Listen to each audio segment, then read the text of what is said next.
家好，我是九九，今天又是在九九的新频道九九健康咖以及健康1+1双频道同步直播的时间了。今天这一集实在是太应景了，因为天气实在是太热了。大家有没有发现？可能最近前一阵子有下过很大的雨啊，所以大家稍微有一点点降温。但是这个热的天气，因为现在7月20号开始啊，就已经是3伏天开始了。我想呢，接下来一直到8月中旬后呢，都会是比较炎热的天气。那我不知道大家会不会也跟我一样，最近常常一出门就会觉得我觉得好想要冲进冷气房，然后大口的喝冰饮，甚至想来大碗大份的剉冰才过瘾。但是你知道吗？这些可能在你一时爽快的消暑方式，可能在悄悄的影响、伤害我们的身体。那尤其是对女性朋友来说，影响还真的是不小。我记得我之前认识一个医生啊，他是在做西医的这个 radiation，就是放射科的医生。后来他去学中医，他就特别提醒我，就说你一定要注意一件事情，就是不要吃冰。那到底为什么呢？所以我们今天节目要告诉你，为什么有一些人一吃冰就女性就经痛，但是有些人却完全没事，或者是有一些更年期女性真的可以放心吃冰吗？或者是我们平常会消暑的仙草茶、青草茶，可不可以退火消气，还是会越喝身体会越虚呢？还有，我们夏天一定会吹冷气，冷气吹得太久，真的会得冷气病吗？夏天在冷气房运动有什么隐藏的危机？还有大家最想知道的体质测试法，怎么吃怎么喝才是真正不伤身的聪明消暑法？我想这期内容呢会同步在健康1+1节目播出，所以想第一时间掌握完整资讯啊，请记得收看。未来呢，我们整个完整的节目会移到九九健康咖专场播出，所以现在趁这个时间点请大家赶快订阅，不要错过每一天最实用的健康知识。好，现在就让我们一起来透心凉又不伤身，热情欢迎今天的大咖专家汉明堂主治医师周宗翰医师。Hello， 周医师你好。Hello， Hello，大家好，舅舅好，我是周宗翰医师。欢迎周医师。周医师真的是你好。我们的人气嘉宾啊！周医师每次上来跟我们分享的一些知识，大家都非常的喜欢。那我们今天讲到真的是很应景啊！我想最近台湾其实天气也还算有一点热了啊，慢慢开始回温，因为前一阵子大雨之后，可能大家还是有一点凉，后来慢慢开始回温。那在天气热的时候，来杯冰凉的手摇饮或者是吃冰，我真的很想念台湾的剉冰，真的是很过瘾。很多人我已经偷偷的讲，我也喜欢吃冰。很多人那个天一热就开始猛灌冰凉的饮料，或者吃大碗的这种剉冰。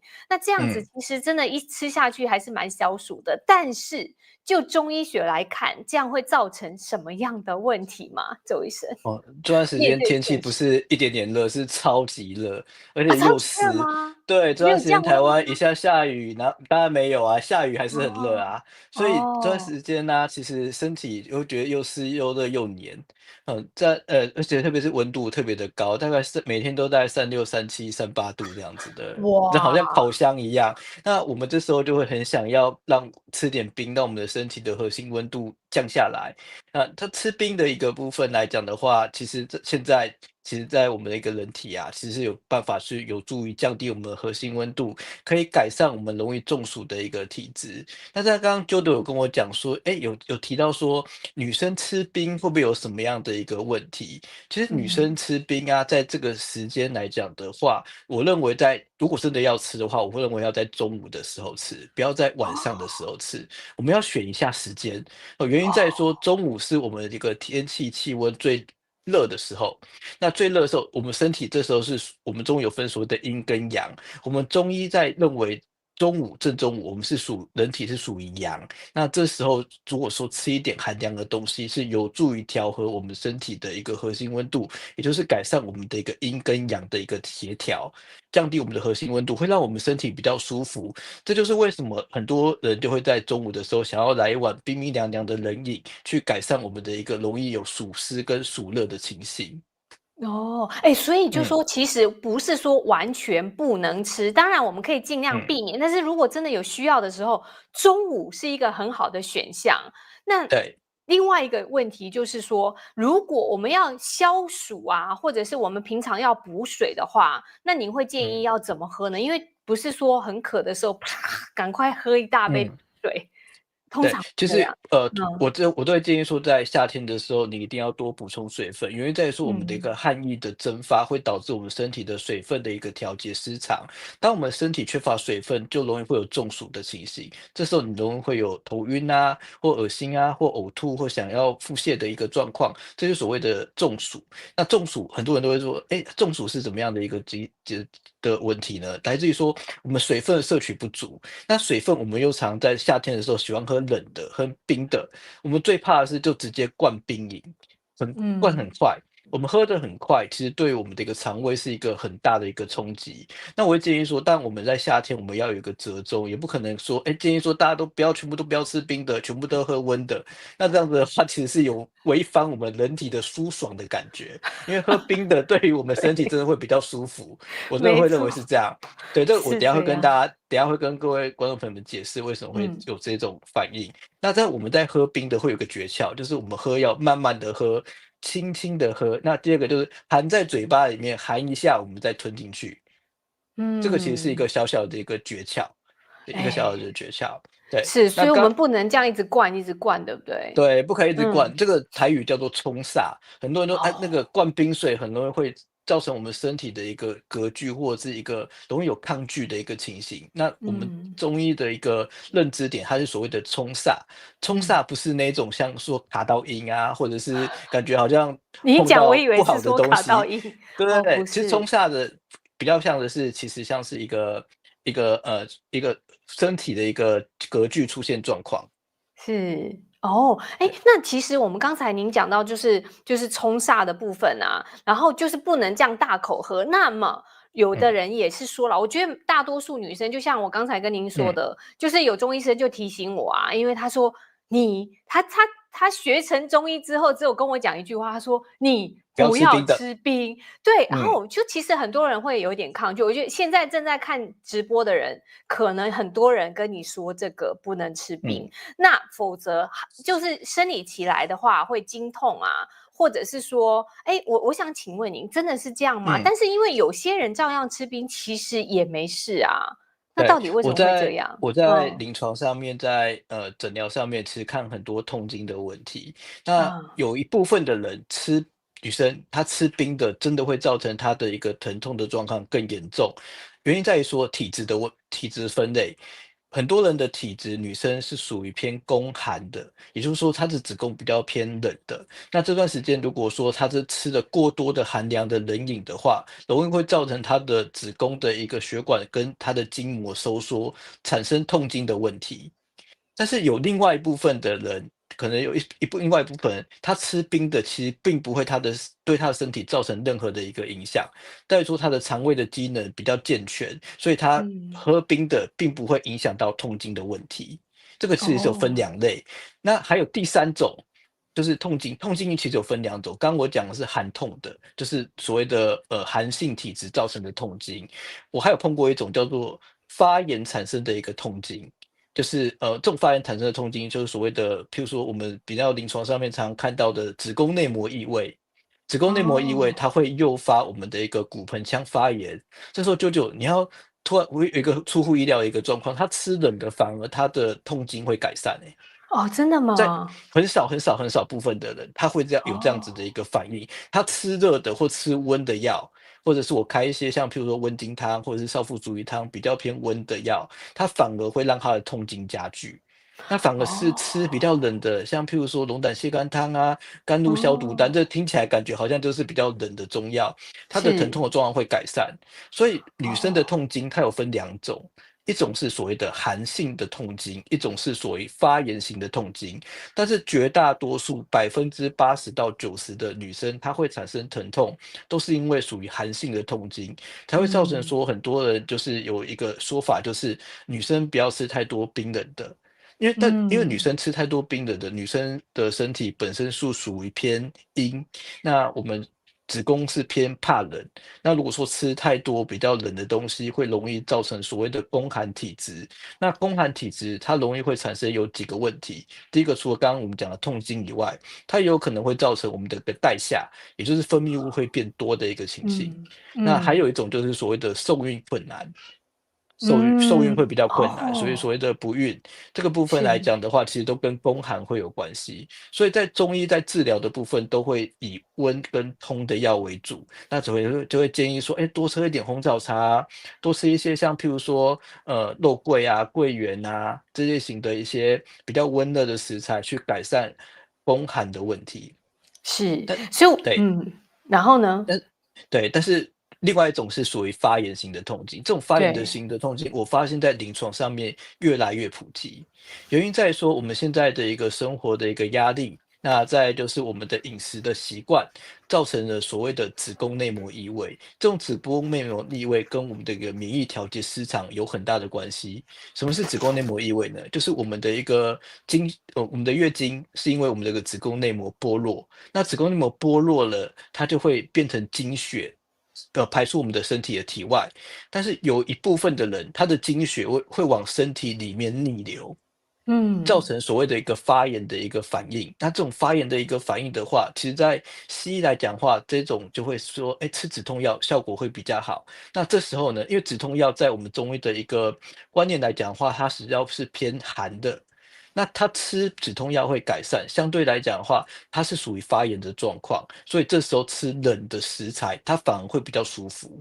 哦，所以就嗯，有些人就是会可以吃一点点冰，它反而会让身体比较舒服。有些人一吃完嗯，之后呢，可能就是痛经。你不要说这次，可能你下一次就是在月经再来的时候，你会更痛苦。我自己可能就对，有这样的经验啦，就比如说我嗯，这个月好像就是冰吃的比较多一点，然后嗯，你就发现下个月你的经期就会有一点点乱，然后同时呢，月经来的时候身体就会确实比较不比较冷，舒服。而且比较闷，对，而且容易胀。对，哎，对对，真的对，是会这样，就所以我觉得很容易胀，因为那时候子宫会容易充血。那子宫充是，血，你的血管又收缩，因为你平常吃比较多冷的，所谓冰不一定是冰哦，有时候在夏天的时候，很多女生很爱把生菜沙拉当做中餐，那也对，有很喜欢吃水果餐，那嗯，都不吃不吃正常的食物，就是这样子做在夏天减重，因为轻食嘛，就是所嗯，谓的轻的比较轻的那种食材，然后去当做这个是，夏天，因为加上我们夏天的胃口比较差，这样子嗯。的一个吃法的话，其实在夏天产生的一个痛经反而会比较严重。哎呀，真的是这样，所以我们其实嗯，在选食材，女性朋友还是要真的要注意，因为你身体不舒服的话，你如果吃，因为我知道其实周医生您在临床上确实是大部分都是很多是女性的患者，也都是因是，为身体就是女性部分的一些疾病啊，女性部分嗯，的一些调理过来找您，所以你在这边算你在女性的健康议题上是非常的专长的。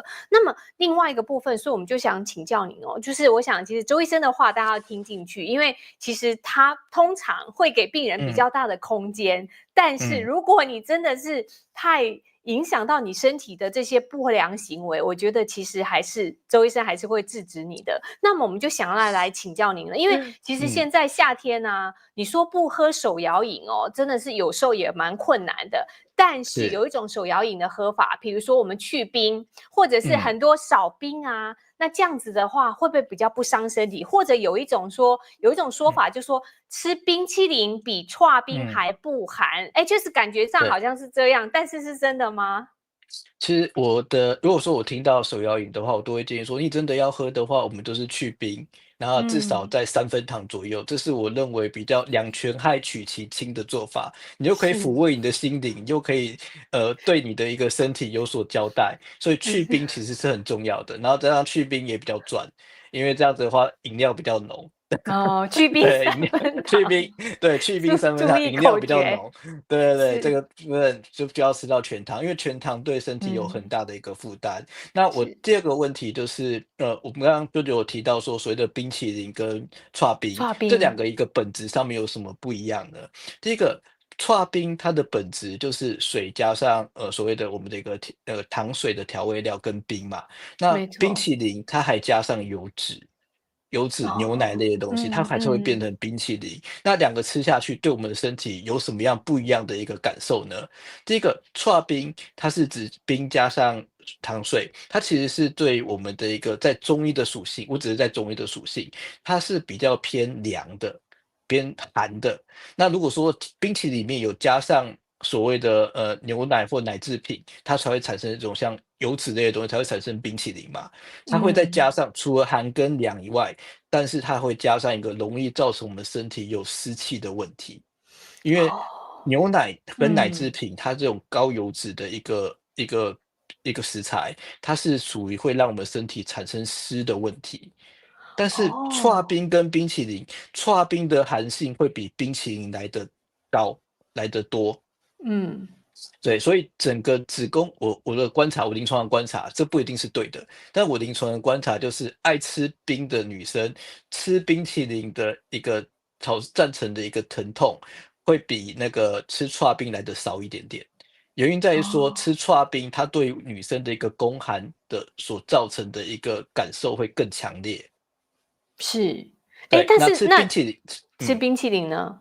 对，吃冰淇淋的部分来讲的话，它可能会造成湿，那这对宫寒的一个感受比较不会那么强烈，但是它有可能它的分泌物会变多。这是我在临床上面一直哦，不断的在反复做实验，因为女生是，吃冰，她会我也有吃冰，我不会说一直阻止她吃冰，因为我觉得天嗯。气这么炎热，你一直阻止她吃冰，其实我觉得是有违人道的。心情对，心对，情又加上了太不高兴对，了。那医对，生的做法就是，当你的体质不变得比较有偏性的话，我必须要帮你嗯，纠正回来。所以你在饮是，食上面有偏性，我认为 OK fine 没有问题，但是我会从我们的用药去调整，让它恢复到正常。那在临床嗯，上面，我就会问他说：“哎，你是喜欢吃冰淇淋还是喜欢吃刨冰？”然后这时候我会说：“哎，我喜欢吃哈根达斯，我喜欢吃那种一般的那种芒果冰。”那我就会有个判断，就会说，这时候我要加湿的药比较多，还是要加温的药比较多？那但是都哦，会加一些疏肝理气的药，因为很多时是，候在女生的一个妇科的一个疼痛跟情绪有关系以外，它就是所谓的寒跟热。那我要先分辨出它是到底是寒还是热，它是很寒还是很温还是很燥。嗯，哦，这个部分来嗯，讲的话，就是用药有所调整。但是吃是。冰的，它吃冰的种类也是我参考的依据。哦，我就说嘛，其实对周医生真的是一个很人性化的医生，也不会对，因为你如果告诉他，其实真实的情况是真的不能吃，但是他其实会去偷偷的吃，所以倒不如告诉你，你要嗯，吃量少一点，或者是用最好的方法来去调理。因为当然最好是我们就是到夏天，如果能不要吃是不要吃，但是你听久了，你会觉得哦，这医生都叫我不要吃，我不想去让他调对。了，他都一直这就是骂我，问题，他就会认为说，就是你的饮食对他来讲太严格限制，对他来讲是种真的，压力。我认对，为我觉得这个对患者的一个医病关系会有一点点问题，所以是我都会是，尽量符合他想要的一个期待，然后只是跟他说，哎，建议说，那你这时候可能要吃少一点，或者是你要怎么吃，你要中午的时候吃，不要晚上的时候吃冰，那你要饭嗯。后吃，不要饭前吃，因为对肠胃也会有影响。每是，个吃冰它的时间点很重要，我都会建嗯，议说，在饭后半小时或1小时，你要吃水果也是一样，吃冰冷的东西也是一样。这时候你吃完饭，你的肠胃是比较温暖的，那你这时候再吃冰冷或寒凉的东西，对于我们身体的一个调节是有综合的效果。所以嗯，时间点很重要，再来就是慢慢吃。很多人说吃冰不要一直用灌的，或者是一直很大口、很大口、很大口吃。我们做个实验好，你很大口、很大口、很大口的吃，你的头会有点晕，会有那种晕对，晕沉沉的一个就是一吃感觉。下去，好像直接冲脑了。对，这个时候其实就跟我们的一个身体的一个交感神经跟自主神经会有关系。我以嗯，前上过一个节目啊，就是一样是所谓跟吃冰有关的一个主题，那跟是，西医跟中医的一个对谈嘛。那西医会主张说吃冰跟那个身体有什么关系？我们那个吃冰的那个人体都已经到肠胃都已经变成常温了，我就不相信吃冰会影响到妇科。那这个时候我跟他就有一个解释，就是其实我们人体是所有都是有相连的，我们一个内分泌系统是从头顶的下视丘，然后到我们的一个甲状腺，到脑下垂体，到我们的一个子宫，到卵巢，我们是连成嗯，一条线，并不像是你想象中的一个管子，就吃冰下去会中和，然后变成到我们的一个整个到肚子里面就变常温了，所以不会有冰品危害的问题。对，所以那其实其实我们身体是一个对温差或者是对温度很有感知的没错，一个器官，它只要有任何的一个温度的一个改变，就会让你的平滑肌、你的血管、你的神经有所疏松或者是紧绷，才会产生我们身体一系列的一个问题。对，对，所以我觉得其实刚才周医生提到了一个很关键的点，就是你不要嗯，觉得很多人会有这个想法啦，就说真的熬到肠胃的时候，都已经不是那个，不都已经是冰了，肠胃，对，其实真的不是。还有我听过我一个朋友，他有一个很好的想法，他就说，其嗯，实你不要觉得哦，你那些生菜啊吃到肚子里面那就没事哦。其实你想想看，还要用你胃的能量去把它消化煮熟，然后再把它嗯，代谢掉。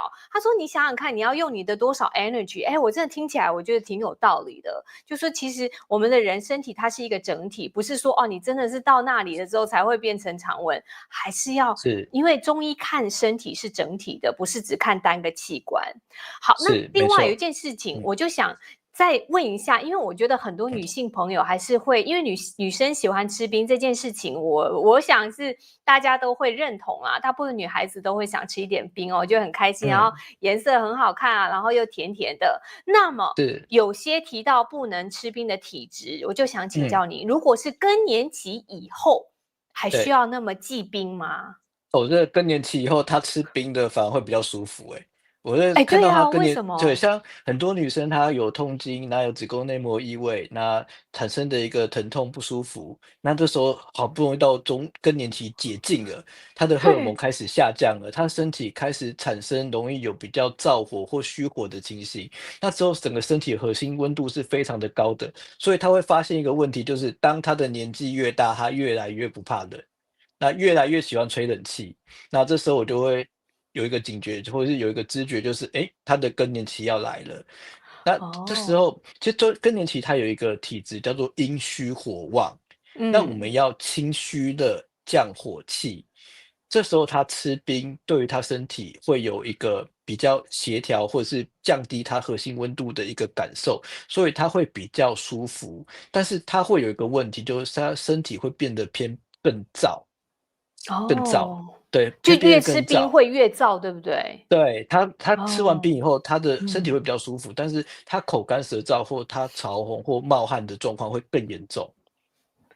嗯，对，那怎么办呢？你觉得还是要鼓励呃，他们可没有，吃，还是说可以吃，但是你这时候我会有一些食疗，都会建议，像譬如哦，说百合啊，或者是麦门冬，或者是嗯，喝一些，如果你真的不敢吃中药，你就喝一些蜂蜜水，因为蜂蜜哦，水真的蜂蜜的话，它是属于性偏寒，对我们身体有清虚火、降虚火的一个效果。嗯，因为所以说更年期它其实是所谓的五蒸陶热，它的手脚容易有五心烦热，它容易有这种手脚比较容易冒汗的情形，嗯，也就是它本身它是属于偏虚火偏旺。那这时候第一个要多喝水，这个水其实是可以常温，不一定要你喝温的，也不一定要喝冷的，就是常温水，去让我们身体有比较好的水分的调节的代谢。第二个，不要太晚睡，很多时候太晚睡会造成我们的虚火偏旺，也就是阴虚火旺的一个体质。那这时候的更年期的潮热盗汗就会非常的严重。但是更年期又会有一个问题，就是她的睡眠会被影响到。开始有些妇女啊，她进入更年期后，她以前不会失眠的，她到更年期后就开始失眠。那这段时嗯，间来讲的话，就是透过中医去做一个调养的一个很好的一个时机。那如果说嗯，她真的有失眠的话，我都会跟她讲说，没关系，你早上已经吃了那么多冰了，那晚上的时候麻烦你多做另外一件事情，就是泡脚，叫做泡脚。哦，再泡脚可对以有一点对，缓泡脚。解哈，平衡一对，下。泡脚其实是有助于让他的整个一个心火给下降。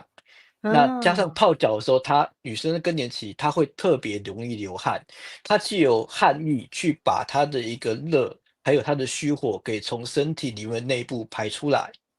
这个嗯，是有很好的一个方式，因为很多方式是可以不吃药就可以解决的，包含了我哇哦，前面的一些痛经，很多人说，嗯，周医师，我喜欢吃冰，可是我月经来又会痛，那可是我又不想让你治疗，我也不想要针灸，我也不想要吃中药，要那怎么怎么办？办呢？我在临床上面真的很常来这样子找我，然后跟我 challenge。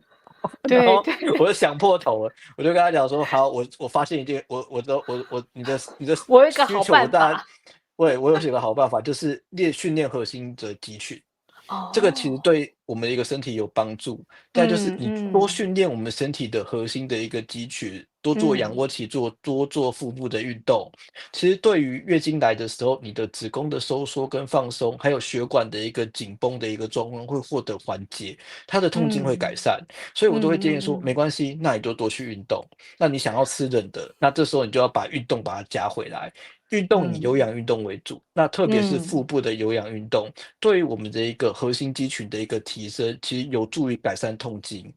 是，嗯，我就说嘛，周医生真的是一个很人性化的医生，就看你的个人情况，还有你的喜好，然后结合是着就是怎么样对你更好的一些方法来补助你的配合你的生活习惯，但是你一定要有取有舍嘛，因为是取舍你这样你才能，你又要身体好，你什么都不做，真的是不可以的，所以还是要看你的本身。如果喜欢吃冰，记得把泡脚跟你的有氧运动跟运动加进去，我想这个很重要。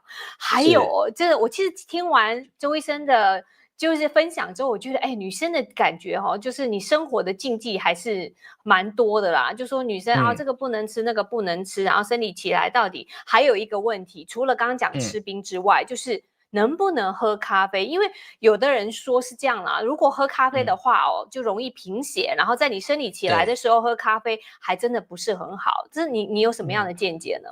其实我认为在女生的时候喝咖啡，其实月经的时候喝咖啡，我认为是可以的，但是我认为要适量。嗯，适量的喝咖啡，因为在于说咖啡在我们的一个身体来讲，它是所谓的交感神经的兴奋剂，它容易造成血管的收缩。但是血管收缩会有个问题，就会如果你本身有发炎性的痛经，或者是炎症型的痛经，就是我刚刚讲的子宫内膜异位的一个问题，我在临床上面观察到，这时候喝咖啡，它的痛经会加剧。对，哦。他的经血会排得更不顺，当他的经血排得更不顺，它反而会造成疼痛跟肿胀的状况会更严重。嗯那再就是嗯，咖啡容易利尿，那这时候其实它本身它又没有在月经来的时候，它没有摄取多的水分，它的身体就容易缺水，所以它身体会变得是，很干燥。嗯身体会这是第嗯二个问题，我会在临床上面观察的，就是我咖啡喝比较多的这个族群。第三个就嗯是咖啡，它其实对于我们身体的一个造血机能，它本身它对于我们的身体的一个铁质的吸收，它是有刚刚我讲的利尿嘛，加上它对，的对铁质的吸收会降低，所以本身它有贫血、月经量大的，我会建议说，这时候咖啡也要少喝一点。因为这时候我嗯。们不管在身体的造血机能上面来讲的话，都有可能会被影响到，造成贫血更严重。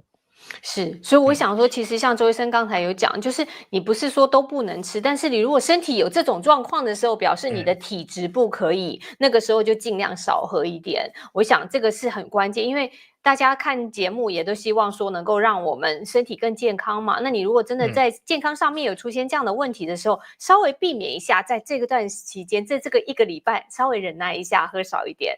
还有一个夏天止渴啊，就是比较消嗯暑的，就是我觉得像我们家也会喝青草茶、仙草嗯，茶这种，仙就是像草茶，清凉退火啊，非常好，然后很健康。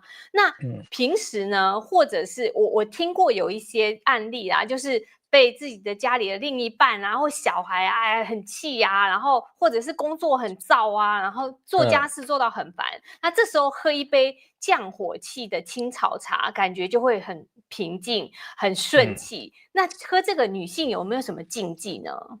我认为这个是很合理的，因为当我们的一个身体有火气，不管是所谓的胃火、肝火，或者是我们所谓的心火，身体有嗯，火气的话，把火气降下来，我们最重要就是喝比较凉的性平比较凉的一个冷饮，包含了仙草茶或者是青草茶。仙草它本身就是有降火气，它有降血压的一个功效。那青草茶里面，像我们里面有很多什么凤尾草啊这类型的一些青草药，它对于我们的一个火气也是有下降的一个效果。但是要留意的是，这样类型的一个青草药里面的一个成分，它都是比较偏高钾。高钾，嗯。如果本身你肾脏有一些状况或者是有问题的人，尽量减少使用这类型的饮料。哦，对对，所以就那如果还是要注意对，哦。那我们刚刚嗯，有提到更年期嘛，更年期我们都会对，说，哎，那假设更年期所有五心烦热，或者是盗汗，或是本身晚上睡眠不好，我都会跟他讲说，哎，你在中午的时候可以喝一些仙草茶，或者是哦，吃一些仙草，像有仙草冻嗯，啊。那有时候啊，是在吃一些烤腊炸的一些食材，像比如比较燥热的食材或是麻辣锅，你接着嗯，你不应该吃冰淇淋，你反而要喝一些那个青草茶。青草茶嗯。让我们这个胃火给降下来，比较不会容易有长痘痘或皮肤敏感或皮肤瘙痒的问题。哇，我觉得嗯，好棒哦！就是在台湾的朋友，现在都可以感受到青草茶的好滋味，这边都喝不是，到。啊好，但是我想，其实真的是青草茶、仙草茶或仙草冻，真的是一个对可以让你消暑的好食物。尤其是你在吃的比较燥热的一点啊，烤啊、辣啊、炸啊这些食物的时候，可以来一杯青草茶，比吃冰可能还好一点点。好，那对，么刚才你有提到，就说像比如说感冒生病的一些患者，或者是一些女性朋友啊，就是嗯比较不适合一直吃冰的话，有没有哪些食物可以帮助退火消暑？除了刚才讲的青草茶或嗯。仙草冻啊、仙草茶嗯，我会比较建议说多吃一些瓜类的，或者是萝卜。啊，对，像嗯，瓜类，像譬萝如说，只要听卜，到瓜，苦瓜大家嗯可能没办法接受，因为太苦了。那譬如说冬瓜啊、西瓜啊这些型的比较瓜果类的一个食材，像菜瓜啊、丝瓜，像丝瓜炒蛤蜊，其实对于我们的一个身体的一个暑气跟火气都有嗯，下降的一个效果。那萝卜的部分，你就用一些腌制的萝卜或是萝卜泥，其实用萝卜泥沾酱油去当做是一个调味，对于我们夏天都有开胃，再来就是降火气的效果。那这嗯。些型的食材都是偏比较凉的，所以我都会建议说搭配一些肉类啊，或者是搭配一些譬如说蛋白质去做食用。是，哎，那对，您刚才提到的这些食材啊，我个人嗯是觉得啦，就是你说瓜类啊、瓜果类，像什么西瓜呀、苦瓜，我觉得苦瓜还真的是不错。就是我嗯，总是有一种感觉，就是良药苦口嘛，就觉得哎，对，吃这些好的食物，而且真的是苦瓜是夏天才会有的，所以我想上天给我们这个礼物的话，应该是好好的运用。如果你真的是，能够吃一点点苦的话，我觉得倒是还可以。那如果是你刚才讲的瓜果类，我们可嗯，不可以把它打成汁？因为现在夏天好像很多人喜欢吃果汁、蔬果汁，对。那蔬果汁可以吗？我刚刚讲的那些食材啊，我都会嗯，记住，在夏天的时候尽量用煮熟的方式，因为毕竟刚哦，刚的那些食材都还是性偏寒偏冷。那我们哦，刚刚已经强调说，哎，女生不能吃太多生冷的东西，那你推荐这样子的东西要怎么样去食用呢？煮熟，对，煮熟的一个才能改变它的一个偏性，让我们的一个身体哦，才不会有过多的一个寒凉的食物。因为很多人吃生的，像比如说像是，苦瓜吃那种凉拌苦瓜，它容易会嗯，有腹泻或拉肚子的问题。所以这时候我都会哦。建议说，就是哎，把它煮熟或炒熟，其实才可以让这样子的一个食物对我们的一个身体产生一个良好的一个平衡的效果。哦，所以那如果对，说我们假设吃起来，如果我们觉得哦身体嗯，感觉舒服的时候，我们就可对。以持续吃这样子的一些瓜果类。如果我们是不是感到身体不舒服的话，可能就尽量不要开始吃这样的食你开物，始发会这样吗？现你的吃这些型的比较寒凉的食物，你开始拉嗯肚子，开始腹胀，然后开始嗯，肚子有点绞痛，这时候你就会要有一个认知，就是说你吃太多了，对就是这种寒对对，凉的东西吃太多，因为这个牵扯到像现在夏天，很多女生很爱喝蔬果汁，哎，真的喝是这样，蔬果汁真的，嗯它会有一个问题，在我临床上面我会看到一个问题，就是它的分泌物会变得多。当它的分嗯，泌物变多了以后，它如果说在夏天的时候，可能又穿一些丝袜，或者是穿一些比较闷热的一个裤裙，那这是，时候就会产生泌尿道感染，那它的分嗯泌物开始会变黄，甚至变成绿嗯，色，那就会产生是，所谓的霉菌跟念珠菌的感染，这样子一个哎。反复发作。很多时候我抓出来的时候，跟他的血糖，还有跟他的爱喝冷的东西，或者是爱喝蔬果汁会有关系。哇，所以就说女性嗯，朋友啊，真的是不要小看这一点点，这一口食物或一口饮料，真的是会让我们影响我们的身体健康。其实刚才讲的是，周医生，我想很多女性朋友都有共鸣，大家回去自己盘点一下哈。我们不在这里特别强调，但是要特别注意，就是如果你是这样的体质的话，表示你可能要减少一点点量。那另外有一个是，问题就是说，假设你刚刚说如果吃起来会有一点腹胀、腹泻的话，因为这些嗯，像丝刮冬刮都是也是偏寒嘛。那如果我们平常是比较容易拉肚子的，或者是中医讲的脾胃虚弱的人，是不是这些食物要避免呢？理论上是，而且第二个就是哦，先把你的肠胃调理好。我认为嗯，不是你这辈子都不能碰这些食物，而是在说一辈子听起来好可怜对对，没有哦。没有，都是当你的体质调整好，你的体质的偏性给纠正回来，我认为你嗯，什么东西都可以吃。就像哇，在我的认知不一定是对的，我的认知是刚开始我给你的饮食建议会稍微严格一点，可是在嗯，我帮你调理体质，或是我们在一直接受过中医的治疗，或者是你饮食上面不断的去纠正，他能吃的食物或不能吃的食物会越来越少，他的饮食禁忌会越来越少，反而能吃的东西会越来越多。对，所以对，最关键的就是周医生您刚刚提到了，就是把你嗯，的身体调理到平衡的时候，可能你对对于接受这些不是不能吃，而是你可对，以吃，吃的平衡很重要。其实西方的营养学也是这个概念，就是它也是嗯。建议说大家食物要均衡的吃，不要就说很对，挑食。我认为是均衡的吃，你嗯，也不能一直吃很温热、很燥热的食物啊，你的身体也会对变得很燥热，你就会开始长痘痘，开始有痔疮。这个部分来讲的话，这个临床上面很难看到啊。当你有痔疮、有燥热，你还跟我一直讲说女生不能吃冰的，你还是继续吃温热的，这个有点怪吧？那如果说你麻对烦你吃一点萝卜或吃一点蔬果这些东西好吗？要不然你的对痔疮都已经开始在流血了，你还要一直跟我说你要吃温的，这个是完对。全不正确的。所以不嗯，能太坚持啊，我觉得真的是哦，我对。觉得真的是因人而异啊，对不对，对？当然当然，每个对，人都有所以也是每个人的一个中医偏性。对，中医也是讲就是辨证论治嘛，那我觉得就是要看你的情况，倒不是每一个人都是一样的，我是比较赞成这样的做法。那另外还有个是，问题啊，我们刚才讲的就是讲很多吃的问题，但是现在天气很热，还有一些生活，就是除了不能没有冷饮之外，也不能没有嗯冷气。好，那嗯，说到了长时间我们吹冷气可能会得到冷气综合症，就是大家讲的冷气病。那这种冷是，气病到底是怎么来的？它会造成什嗯，么样的身体症状呢？其实冷气病在台湾非常非常的常见，真的吗？哎，原因在于说我以台湾前没有听真的，过哎。原因在除了热以外，还包含了一个问题叫做湿。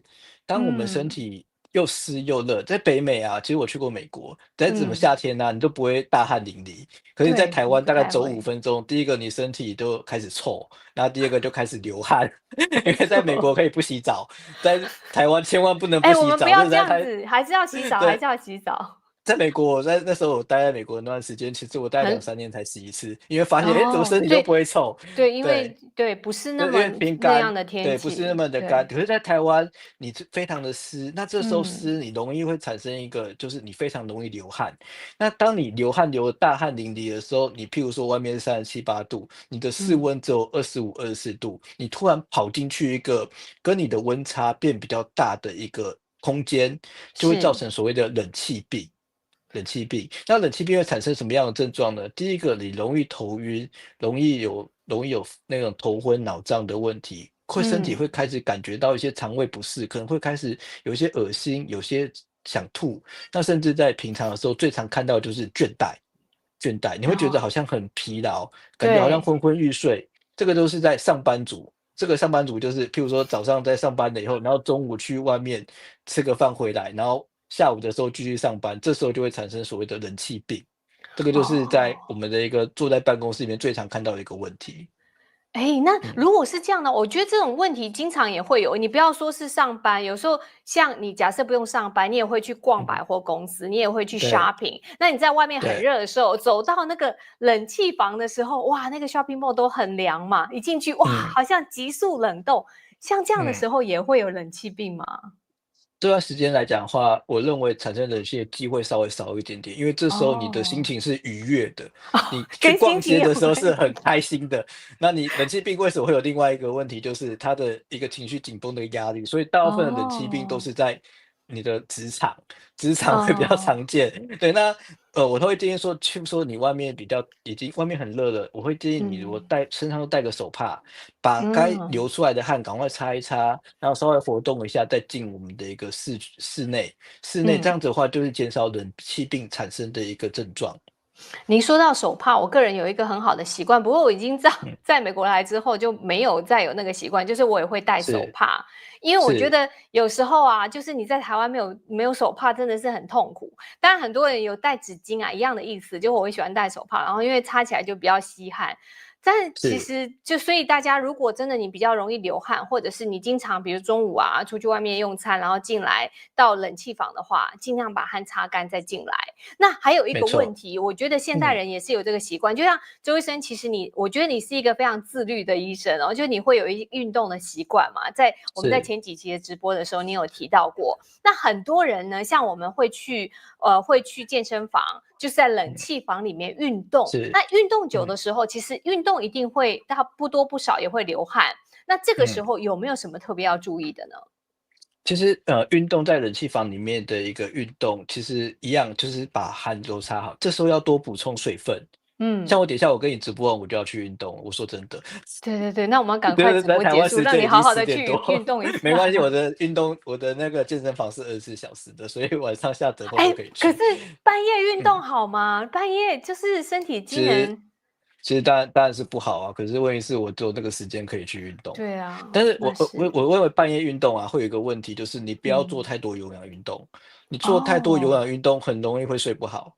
因为你的身嗯。体是属于偏亢奋的情形，所以到对。晚上我就会开始做无氧运动，就是所谓的重训。重训。嗯。对，我会做重训，会让我的一个睡眠品质会好一点，但是我重训也不会重训太久，大概半小时左右30分钟嗯。左右。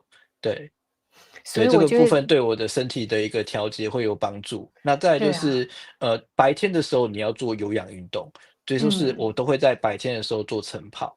那如果说我哦。早上8点多起床的话，我就会跑半小时，我再去上班。嗯。嗯。嗯，所以就说嘛，周医生就很自律，他经常就会去做一些，不要看他跟我们经常讲话的时候非常轻松，可是他都是身嗯，体力行的，所以这些很多的这种生活的保健啊、保养嗯。啊，其实周医生都会有执行过后再来告诉我们。那没有，现在有一个因为问题，我有一个自律，就是有一个问题，就是因为我管不住我的嘴巴，我会乱吃就你说你东西。要吃那个我手会乱吃东西，摇饮。所以我乱吃东西的话，我就必须要从我的运动上面去获得一个平衡。对，这所以听个是到了，听到对，了。这是我对我自己就譬如说这边有点亏欠，我另外一边要把它补回来这样子。真的，所以大家真的，如果你真的是比较喜欢稍微有一点点享受的时候，比如说是，享受冷饮啊，或者是享受这种比较美食，你就要把运动加进去，然后要对，做一个没错。正确的运动方法。诶，但是刚才你有提到，就是说为嗯。什么我们喝冷饮的时候会觉得好像很舒爽？这个部分您好像还没有告诉我们为什么呢？诶，周医生，周医生好像不见了。Hello。好，我们刚才其实呢，跟周医生谈到的有关于就是我们在健身房里面运动。我想呢，其实大家可能会觉得，哎，运动就是很懒啊，或者是说我真的是没有时间。不过像周医生刚才提到，他的 schedule 是很忙的，像早上啊，一早就要看诊，可是，在起床之后的这段时间，在看诊之前，他还是会去做有氧运动，然后晚上再忙，他也会去做重训，所以这个是大家要把自己的身体顾好的一个很重要的环节。如果你又是喜欢吃一些手摇冰的话，手摇饮是，的话，好，哎，周医生，我们对，可以请教一下您，为什么您说。我们在夏天为什么吃冰的时候，我们会觉得哇，自己真的是很舒爽的感觉？那是对。为什么？您刚才没有回答我们。因为这时候是降低我们的核心温度，在我们一个天嗯。气比较热的时候，特别是夏天，我们身体的核心温度会一直不断的上升。那核心温度上是。升有一个问题，就是第一个，我们身体本身体质是偏燥热，这个是第一个问题。那第二个嗯。问题有可能是跟我们的一个压力有关系，因为压力会导致气滞，气滞会生火气。嗯。所以这段时间我们会让我们的一个身体，那如果说是以西医的讲法的话，我们的交感神经这时候是特别容易亢奋的，那这时候我们身体的核心温度会变高，吃冰的会降低我们的一个核心温度，会让我们的大脑觉得有舒服的感觉。哦，嗯，所以对，就说我们一吃冰的时候会觉得啊，好像一下子感觉非常舒透心爽。凉，对，对，透心凉，没错，没错。会透心凉的大家感觉。对，对，那大家都有我这个感觉。在临床上面会有观察到一个问题，就是嗯。像有些人睡眠不安稳，那容易做梦。我会嗯。建议说，就是在白天的时候吃一点冷的或吃一点冰的，他的容易做梦的或者是睡不安稳的一个状况会获得改善。哦，真的吗？真的，因为这个跟我们中医的哦，心火会有关系。我们中医有肝、心、脾、哦，肺、肾，那这个是，跟我们的身体的心火会有影响。心主神明，它会造成我们的一个脑部的一个思虑过多，那这时候嗯。降低我们的一个心火，可以改善我们多梦的一个症状。哦，所以我们平嗯。常如果白天思虑过多的时候，吃一点点的冰也是能够降低我们脑部思虑过多的这种情况吗？可以吗？我认为可以耶，我认为可哦，以。但是你要哎呀，注意到，如果是女生，她容易就有宫寒的问题，这时候我们就嗯，要着重像我刚刚讲的，比如说如果说你白天有吃冰，那你晚上你就多做一件事情，就是泡脚或是泡泡澡，脚，去让我们的一嗯，个身体的一个循环变得比较好。因为有另外一个说法说，你吃冰冷吃太多，很容易造成我们的一个循环障碍。所以嗯，到过了更年期，开始进入老人的一个阶段，老年的阶段，不是说老人的阶段，那有点难听。老人就被丢老石头，年阶段，对，被丢石头。比较壮年以后的阶段的话，我们身体会变得比较偏虚寒，这时候你嗯，的身体的反应会反映出一个，你也不会那么想吃冰。哦，对，因为所明白，以说我们小朋友啊，那种身体比较嗯，燥热、有火气的，比较喜欢吃冰。可是随着你的年纪越来越增长了以后，你到了在70、80岁，你对冰品的一个摄取就不是那么有兴趣。这个也是我在临嗯。床身边会观察到的一个现象。是，嗯所以年纪越大的时候，就是比较嗯，不喜欢吃冰。那年纪真的欸，真轻的话，的，你这真的。可能，哎，对，我可年纪也千万不要，开始慢慢变大了，所以我冰的越吃越少。可是不要为了证明自己就拼命吃冰。当然不是这个对，开玩笑哈，我们就是还是嗯，周医生讲的，就是要提醒大家，你要怎么养生，这个很重要。你缺哪里是，补哪里，然后你需要什么，你去做了之后呢，你还是晚上哈记得泡脚，还有泡澡。我想对这个运对，动泡澡也是非常重要。非常对，重要。嗯好，那另外有一个问题，我想还是要补充一下，因为现在嗯如果说夏天不吹冷气，真的是不太可能哈。那我们怎么嗯。样保养自己？就是说我们在吹冷气的时候，有没有一些关键点提醒大家？其实，冷气的部分我会建议设定在26度到27度左右，你不要让你嗯，的温度调整在17、18度，像个冷冻库一啊，样。我认为对我对，们身体的一个机能也会变差。那你也是，不能让整个身体除了冷气以外，你尽量让自己有一个整个空间有一个舒适的透风的一个环境，所以你要配合循环扇，循环扇。对，像循环是，扇其实对于我们的一个整个空间，它其实有空气流通的一个效果以外，它可以省电，它可以让嗯嗯嗯冷气的一个效率获得一个最好的效率。所以只要开冷气就要搭配循环扇，但是循嗯环扇千万不要吹到你的头，也不要吹到你嗯，的脚，因为我们这个头怕风，脚怕寒，所以我们都尽量以吹我们的墙壁为主。哦，哎，对，整个空吹哪里间就会变得很还有讲舒服。究的哈。对，因为很多女生她会有一个经前头痛的问题，我会抓嗯到一个问题，就是她在办公或者是在上班的时候，她的冷气的风口是直吹到她的头的。嗯。然后我就会抓到这个问题，我就跟你讲说，那你偷偷去跟别人换位置。对，之后这个问题就会改善的。这个也是一个方法。对，或者是那赶快把冷气转到其他地方去吹别人，你不要吹你就对，好。我想这也是一个注意，所以如果是各位上班族的话，或者在家嗯，里，你可能要把冷气啊，或者你的风扇啊、循环扇调一个位置，不要吹到你的头跟你的脚。我想这个是没错。很重要的提醒，倒不是叫你不要吹。好，我想今天呢，其实周医生为我们带来很多相关的，就是包括吃冰怎么吃，怎么正常的吃，怎么聪明的吃冰。我想这个是对我们来是。说，尤其是现在这个天气非常的重要。好，我们要把时间呢交还给周医生了，因为他要去运动了，我们不要耽误没有，他太久的时我没有间。这样讲，没有，都对可以对再继续讲，没关对，系。但是我觉得对，今天已经给我们带来很大的收获，希望下一是，次再约周医生再来谈谈更多为我们养生带来更好的一些方法。不过今天如果你听完周医生的分享，你真的有去运动，真的有按照这样的做法养生的吃冰的方法去做的话，你记得留言告诉我你的想法，或者是加一告诉我们说，哎呀，周医生讲的我们真听进去也做进去了。好的，今天嗯，非常感谢周宗汉医生为我们带来这么精彩的解说，谢谢周医生，谢谢，赶快去运谢谢各动吧，拜位，拜，拜拜。谢谢，拜好，拜。谢谢。好，我想其实啊，夏天真的想消暑方式很多很多，最重要的就是要适合自己。不论是你吃冰啊，或者是喝冷饮啊、青草茶，还是你吹冷气，我们都要学会根据自己的体质跟身体的反应来选哈。如果你吃完冰品觉得身体还是很舒服、精神好，可能代表你是比较适合，但是还是要记得啊，限量。但是你如果吃完就觉得你的肚子有点痛痛的啊，或者是闷胀、疲倦，那就是提醒你，你可能不适合吃那么多。好，我想智慧的养生呢，用聪明的方法养生是对我们自己最好的，对我们健康是最好的。好，如果你喜欢今天的内容，别忘了帮我们在新的频道啾啾健康咖帮我们点赞订阅一下，同时分享我们的频道给更多的朋友，让我们一起智慧的养生。感谢您今天的收看，我们下期节目再见喽，拜拜。